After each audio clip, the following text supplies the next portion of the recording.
जहाँपुर में हमारे चचा रहते थे। वहाँ से कई बार बुलावा आया कि मेरी बेटी की शादी है, आप लोग गौहर की शादी पर ज़रूर आना। चाचा की बेटी गौहर से मेरी बड़ी दोस्ती थी। मुल्तान से जहाँपुर जाना अब्बा के लिए मुश्किल था क्योंकि इनको मिल से छुट्टी न मिलती थी। बहरहाल अम्मी और मेरे इसरार पर उन्होंने भाई फ़ाखिर के हमरा हमको शादी में शिरकत को जहाँपुर भेज दिया चचा के घर। हम एन शादी के दिन पहुँचे। रात को बारात आई। हमने थोड़ी देर आराम किया, फिर नहा धोकर लिबास वगैरह तब्दील किया और शादी में शिरकत को तैयार हो गए।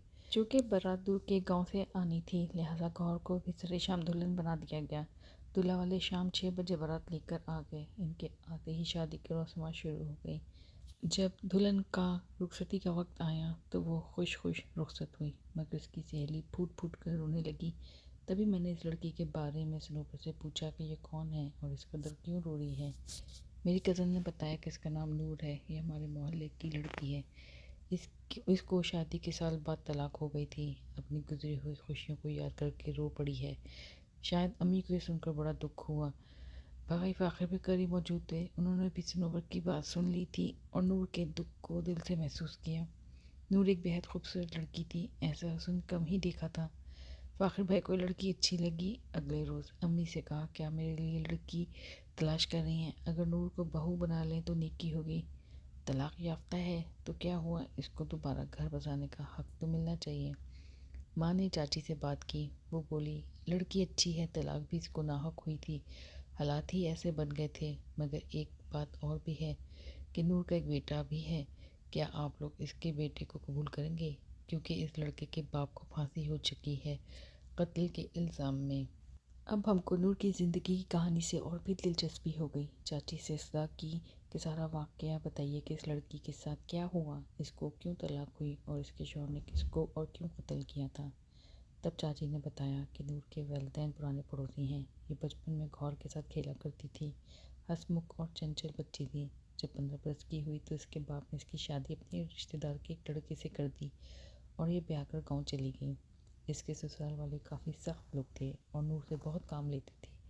ये खेतों में काम करना ना जानती थी, मगर गांव वालों का तो अपना ही तर्ज़ी ज़िंदगी है और अपनी रीत परीत थी। वो तो काम लेते थे मगर प्यार भरा सलूक बिल्कुल भी ना करते थे। नूर का शौहर देहाती नौजवान था। वो शेखीबाज किस्म का गुस्से वाला शख्स था। एक बार पानी लगाने की बारी इसकी थी। वो पड़ोसी से उलझ पड़ा जो पानी की बारी मांग रहा था। दोनों में तलख कलामी हो गई और फिर कालम गलोच तक नौबत पहुंची तो तैश में आकर जांबाज यानी नूर के शौहर ने पड़ोसी के सर पर दरंती उछाल दी, जिसकी नोक इसके सर में जाकर बेवस्त हो गई। दिमाग के अंदर जाने कहाँ ज़रब आई कि वो आदमी आनन फानन बेहोश हो गया।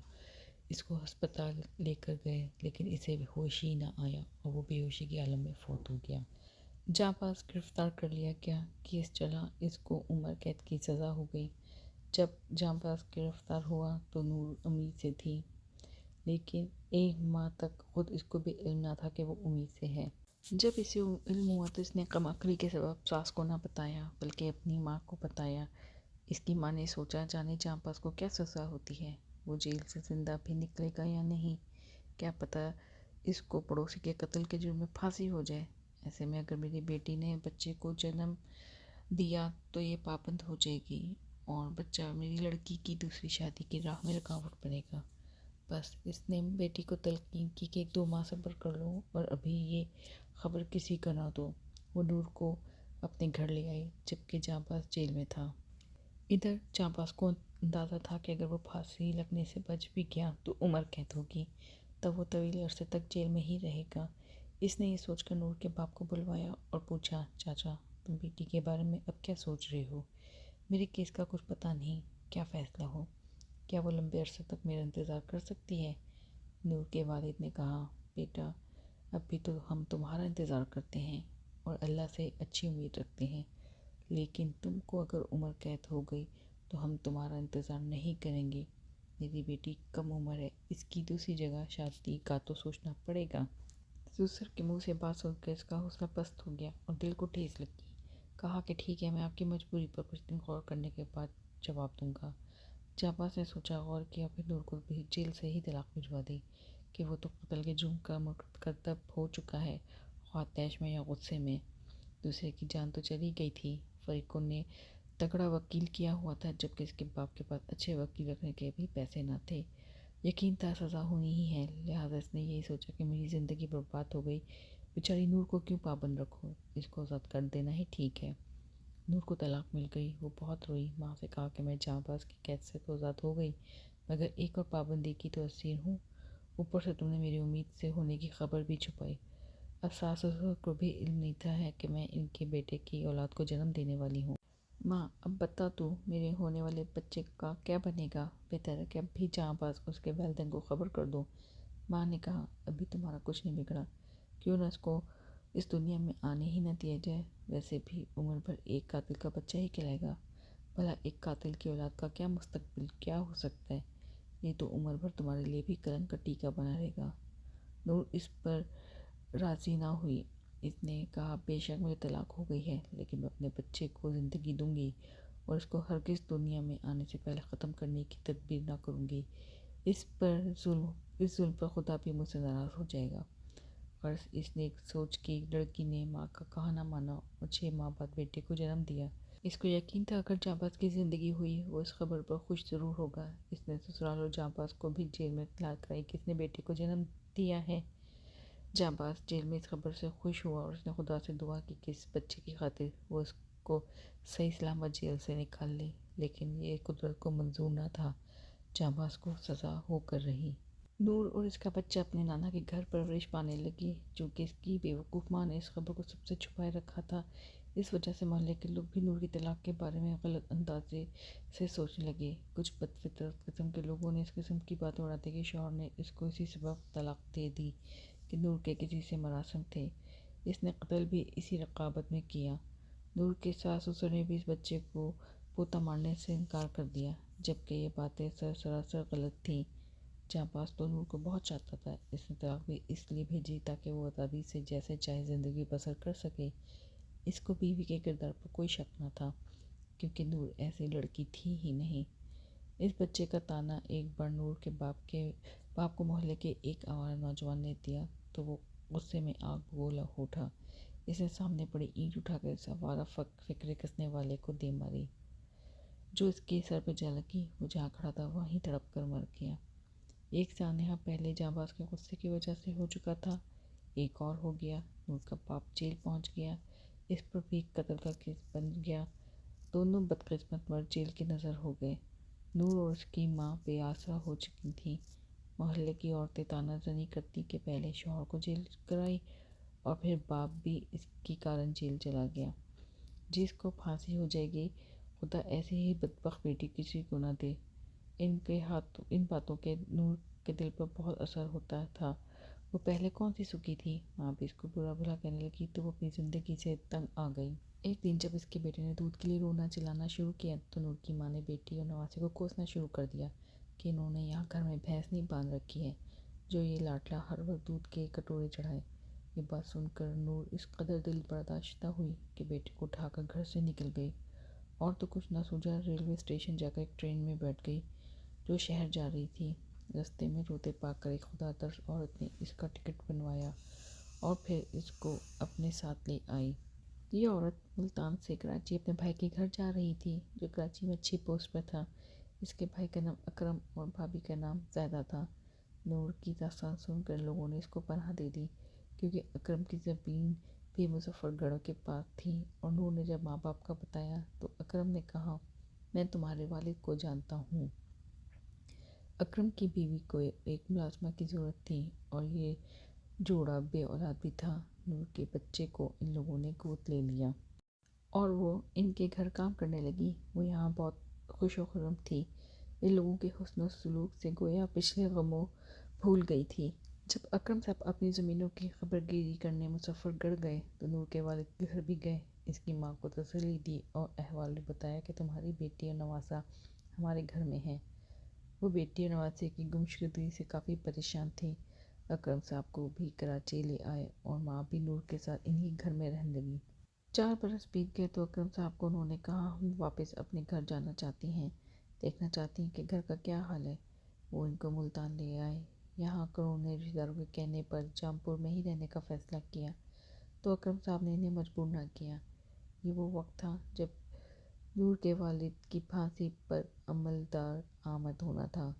اسی سبب دونوں واپس کراچی نہ گئیں۔ اس ثانیہ کے بعد سے نور کا یہ حال ہے کہ وہ ہر وقت روتی رہتی ہے۔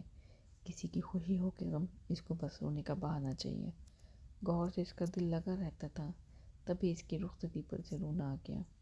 چاچی کے منہ سے تمام قصہ سن کر نور کے لیے فاخر بھائی کے دل میں اور زیادہ ہمدردی پیدا ہو گئی۔ ہم بھی بھائی کی عزت سے مجبور ہو گئے اور یوں نور میری بھابھی بن کر ہمارے گھر آ گئی۔ جب ہم بھابھی کو ملتان سے لاہور لا رہے تھے تب ان کی والدہ نے کہا، اس کا بیٹا مجھ سے ہل گیا ہے اور میں اکیلی ہوں، نواسا میرے پاس رہے گا۔ ہم نے ان کی خواہش کا احترام کیا۔ فاخر بھائی کو بھی نور کے بچے سے کوئی مطلب نہ تھا، ان کو تو نور چاہیے تھی، سو مل گئی۔ ہم ملتان آ گئے۔ میں خوش تھی کہ میرے بھائی کی پیاسی سے ایک افسردہ لڑکی کو خوشیاں ملی اور وہ بات ہو گئی اور ہمارے درمیان خوش و خرم رہنے لگی ہے۔ ہم بھی ہر طرح سے اس کا خیال رکھتے تھے۔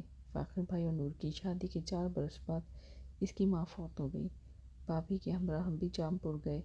واپسی میں وہ اپنے بیٹے کو ساتھ لے آئیں۔ مجھے اور امی کو کیا اعتراض ہو سکتا تھا؟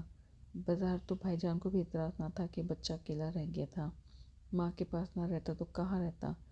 بچے کو اسکول میں داخل کروایا گیا۔ بھابھی اس پر بہت توجہ دیتی تھی، بیٹے کا بہت خیال رکھتی تھی۔ اس کو پڑھا لکھا کر بڑا آدمی بناؤں گی، ہر ماں کی یہی فطری خواہش ہوتی ہے، سو بھابھی کی بھی تھی۔ میرے بھائی نے نیکی کی تھی اور نور کو بیوی بنایا تھا، تو ان کے فیصلے پر کبھی کوئی پچھتاوا تو نہ تھا، بلکہ وہ خوش تھے۔ ان کو بیوی سے کسی قسم کی کوئی شکایت نہیں تھی۔ تاہم کچھ عرصے بعد میں نے محسوس کیا وہ کچھ کبیدہ خاطر سے رہنے لگے ہیں۔ نور اور ان کے بیچ فاصلہ بڑھتا جاتا تھا۔ بیوی تو ان کو اچھی لگتی تھی، لیکن گاؤں سے جب ایک اجڑ گنوار سا بچہ ان کے بیڈ روم میں آ گیا تو ان کو کوفت ہونے لگی۔ وہ یوں محسوس کرتے تھے کہ ان کی بیوی یہ بے وقوف اور بدتمیز بچہ اٹھا لائی ہے کہ جس کو ان کو نہ چاہتے ہوئے بھی دلداری کرنا پڑتی ہے۔ جب فرقان اپنی ماں سے لپٹتا چمٹتا فرمائش کرتا اور ضد پر اڑ جاتا تو بھائی کو الجھن ہونے لگتی۔ ان کا جی چاہتا کہ لڑکے کے تھپڑ لگاتے، مگر وہ فوراً اٹھ کے کمرے سے نکل جاتے۔ رفتہ رفتہ بھائی اور بھابھی میں دوریاں بڑھنے لگیں، کیونکہ فرقان روز رات کو ضد کر کے ماں کے پاس سو جاتا تھا۔ جب بھائی فاخر کی گٹھن زیادہ بڑھ گئی تو ذہنی کچاؤ نے ان کو چڑچڑا و بدمزاج بنا دیا۔ وہ بات بات پر بچے کو روکنے اور ٹوکنے لگے۔ اس وجہ سے نور ان سے کھنچنے لگی، دونوں میں انبن رہنے لگی، حتیٰ کہ ایک وقت ایسا آیا کہ بھائی فرقان کو تھپڑ رسید کر دیتے، تب تو نور کا کلیجہ ہل جاتا اور وہ بھی ساتھ رونے لگتی تھی۔